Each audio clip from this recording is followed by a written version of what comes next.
Hello, আশা করি সবাই ভালো আছো। তো ষান্মাসিক সামষ্টিক মূল্যায়ন 2024-এর তোমাদের হচ্ছে 13 তারিখের পরীক্ষার রুটিন পরিবর্তন সম্পর্কে এই ভিডিওটি করা হচ্ছে। তো আমি এখন রয়েছি এনসিটিভির মূল যে ওয়েবসাইটটি বাংলাদেশের জাতীয় শিক্ষাক্রম ও পাঠ্যপুস্তক বোর্ডের, তো সেই ওয়েবসাইটে নোটিশটি আমি দেখাচ্ছি। তো এখানে নোটিশটি রয়েছে যে 2024 শিক্ষাবর্ষের 13/7/2024 তারিখে অনুষ্ঠিতব্য ষান্মাসিক সামষ্টিক মূল্যায়নের সময়সূচি পরিবর্তন প্রসঙ্গে। তো আমি পিডিএফটি ওপেন করতেছি।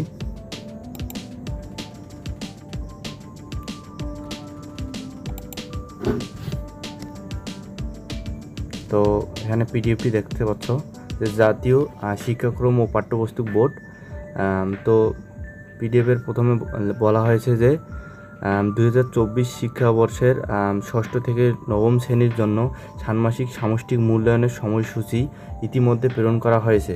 বেসরকারি শিক্ষক নিবন্ধন ও প্রত্যয়ন কর্তৃপক্ষ NTRCA কর্তৃক সূত্রত পত্রের মাধ্যমে জানানো হয়েছে যে আগামী 13/7/2024 তারিখের অষ্টাদশ শিক্ষক নিবন্ধন পরীক্ষা 2023 এর লিখিত পরীক্ষা অনুষ্ঠিত হবে। উক্ত শিক্ষক নিয়োগ পরীক্ষার বিভিন্ন শিক্ষা প্রতিষ্ঠানের ভেন্যু হিসাবে এবং প্রধান শিক্ষক সহ অন্যান্য শিক্ষকবৃন্দ নিয়োগ পরীক্ষার কাজে নিয়োজিত থাকবেন।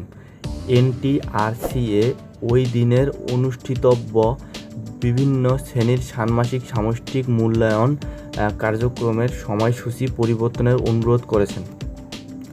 তো এমতো অবস্থায় আগামী 13/7/2024 তারিখের অনুষ্ঠিতব্য ষষ্ঠ শ্রেণীর বিজ্ঞান, সপ্তম শ্রেণীর ইংরেজি, অষ্টম শ্রেণীর শিল্প ও সংস্কৃতি এবং নবম শ্রেণীর স্বাস্থ্য সুরক্ষা বিষয়সমূহের ষান্মাসিক সামষ্টিক মূল্যায়নের কার্যসমূহ আগামী 3/8/2024 তারিখ শনিবার গ্রহণের জন্য আপনার আওতাধীন শিক্ষা প্রতিষ্ঠানসমূহের নির্দেশনা প্রদানের জন্য অনুরোধ করা হলো।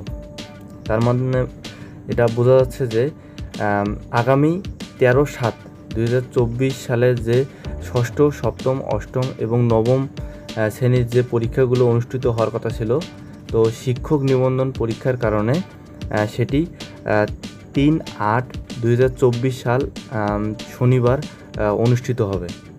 তো 13 তারিখের পরীক্ষাটি না হয়ে একেবারে তোমাদের 15 তারিখের পরীক্ষাটি অনুষ্ঠিত হবে। তাহলে তোমরা 15 তারিখের যেগুলো পরীক্ষা রয়েছে সেগুলোর প্রিপারেশান নাও। তো ভিডিওটি ভালো লাগলে অবশ্যই চ্যানেলটিকে সাবস্ক্রাইব করবে। তো তোমার যে কোনো মতামত আমার কমেন্টে জানিও যদি কোনো কিছু জানার থাকে। তো ভিডিওটি ভালো লাগলে অবশ্যই চ্যানেলটিকে সাবস্ক্রাইব করবে। ধন্যবাদ।